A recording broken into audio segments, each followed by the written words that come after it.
그래서 28절만 읽어보면 우리는 어떻게 생각하냐면, 내 인생의 무거운 짐을 예수님께 들고 가면 예수님이 그 짐을 대신 져주시겠다는 말씀이구나.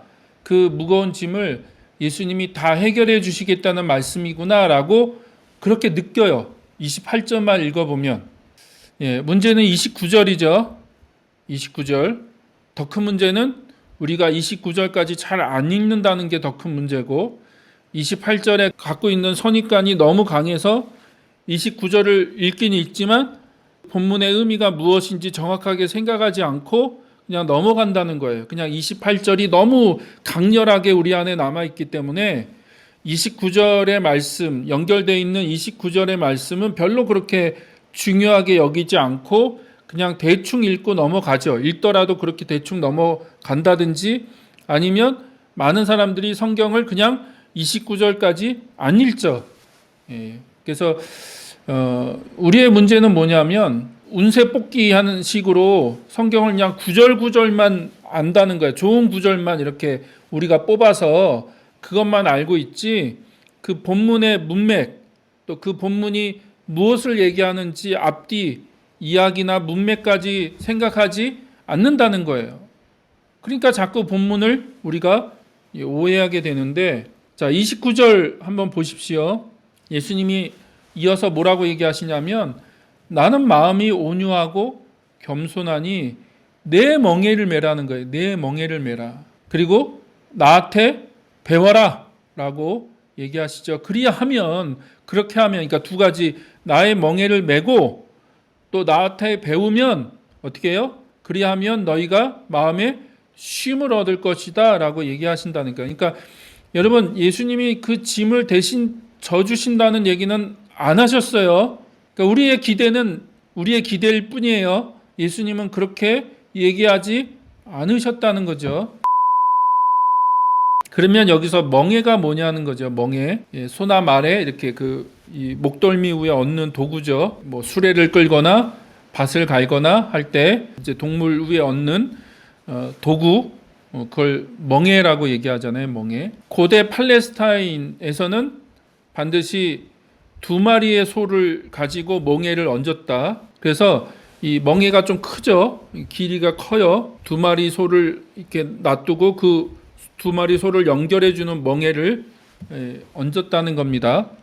그래서 구약 성경을 봐도 그렇고 신약을 봐도 그렇고 멍에에 대한 표현이 나올 때 항상 두 마리의 소가 나오죠. 두 마리의 소. 근데 여기에 보면 예수님이 그 소의 이름을 각각 언급하고 계시다는 거죠. 한 마리의 소의 이름은 온유, 또 한 마리의 소의 이름은 겸손이라고 하는 거죠.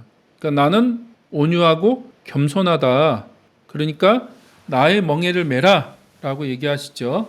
여러분, 소 한 마리의 이름은 온유고 다른 소의 이름은 겸손이다. 그래서 온유와 겸손이라고 하는 거죠. 온유라고 할 때는 우리가 갖고 있는 선입견, 편견, 오해가 뭐냐면 사람을 향한 온유라고 생각한다는 거죠. 그런 의미도 있어요. 성경에 그런 의미로도 사용이 돼요. 그러나 가장 먼저는 하나님을 향한 온유다. 그러니까 하나님을 향해서 온유한 사람, 그리고 그 온유의 가장 비슷한 말이 겸손이다. 그러니까 온유와 겸손은 한 쌍이죠. 한 쌍. 온유한 것과 겸손한 것. 그래서 겸손도 우리가 자꾸 사람을 향한 겸손을 생각하는데 성경은 우선순위로 얘기할 때 먼저 하나님을 향한 겸손을 얘기한다.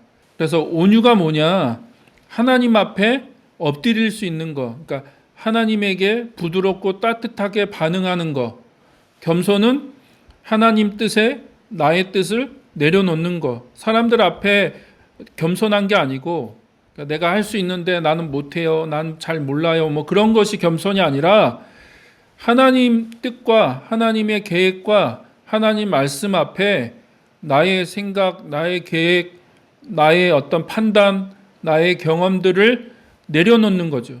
온유도 사람에게 반응하는 것이 아니라, 또 환경에 반응하는 것이 아니라 하나님께 반응하는 거.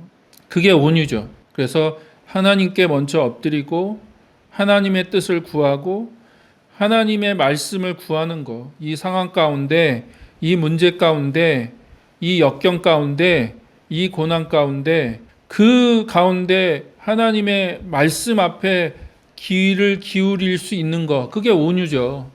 들려오는 사람의 말들, 또 여러 가지 환경의 소리들, 그것을 잠시 내려놓고 하나님께서 뭐라고 하시나, 또 하나님께서 지금 어떻게 일하시나, 하나님께서 앞서가시면서 어떻게 우리를 인도하시나라고 하는 것에 집중할 수 있는 것, 그게 온유라고 말씀드렸습니다.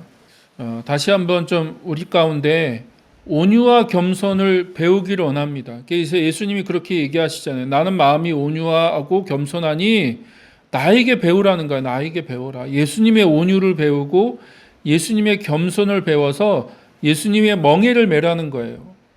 그러면 너희가 쉼을 얻을 것이다. 그러니까 다시 말씀드리지만 우리의 인생의 무거운 짐을 예수님이 대신 져주시는 게 아니라 원래 우리의 짐은 우리가 져야 되는 거예요. 그러면 너희들이 쉼을 얻을 것이다. 안식을 얻을 것이다. 라고 말씀하신다는 거죠. 그러니까 진정한 안식은 뭡니까? 진정한 안식은 하나님의 그 통치 가운데 있는 거죠. 하나님의 그 일하신 가운데 머물러 있는 거.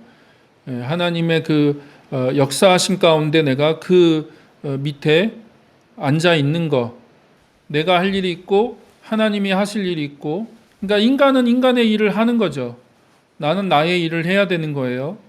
그러나 그거를 넘어서 하나님께서 일하시도록 우리가 다시 한번 하나님을 기대하고 또 하나님께서 이 상황 가운데 뭐라고 말씀하시나, 내 판단이 있고 내 경험이 있고 주변에 많은 사람들의 이야기가 있지만 그러나 그 가운데 하나님께서 진짜 뭐라고 하시나라고 귀를 기울여서 들을 수 있는 거, 그리고 하나님께서 그렇게 말씀하셨을 때 그 말씀 가운데로 내가 반응하고 나가는 거죠.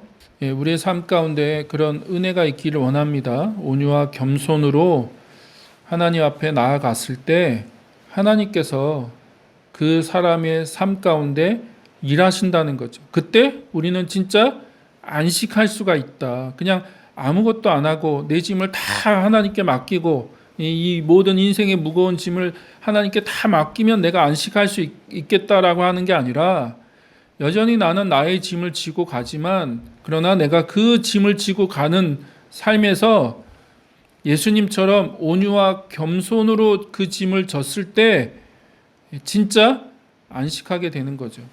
그래서 30절에 보면요. 30절에 보면 더 확실합니다.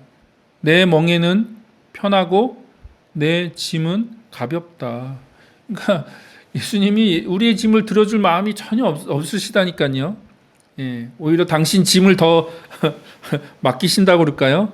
당신 멍에만 우리에게 주시는 게 아니라 당신 짐까지 우리에게 주시려고 하시는 오히려 우린 예수님의 멍에를 메야 되고 예수님의 짐까지 그 수레에다가 얹어서 메고 가야 되는 거죠.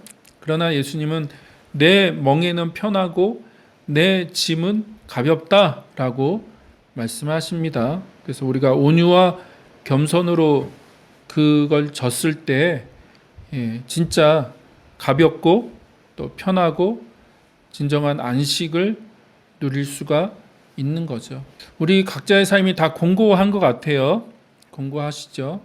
또 많은 사람들이 코로나로 인해서 어려운 시간들 또 보내고 있고 또 뭐 꼭 그것뿐만 아니라 우리 인생에서 좀 어려운 겨울들을 보내고 있는 분들이 여러 계시는 것 같은데 우리가 그 가운데서 다시 한번 온유와 겸손으로 주님께 반응할 수 있기를 소망합니다. 주님께서 뭐라고 말씀하시나, 주님께서 우리에게 무슨 음성을 들려주시고 또 하나님께서 어떻게 일하고 계시고 하나님이 뭐라고 말씀하시는지 들을 수 있는 우리의 삶이 되기를 주의 이름으로 축복합니다.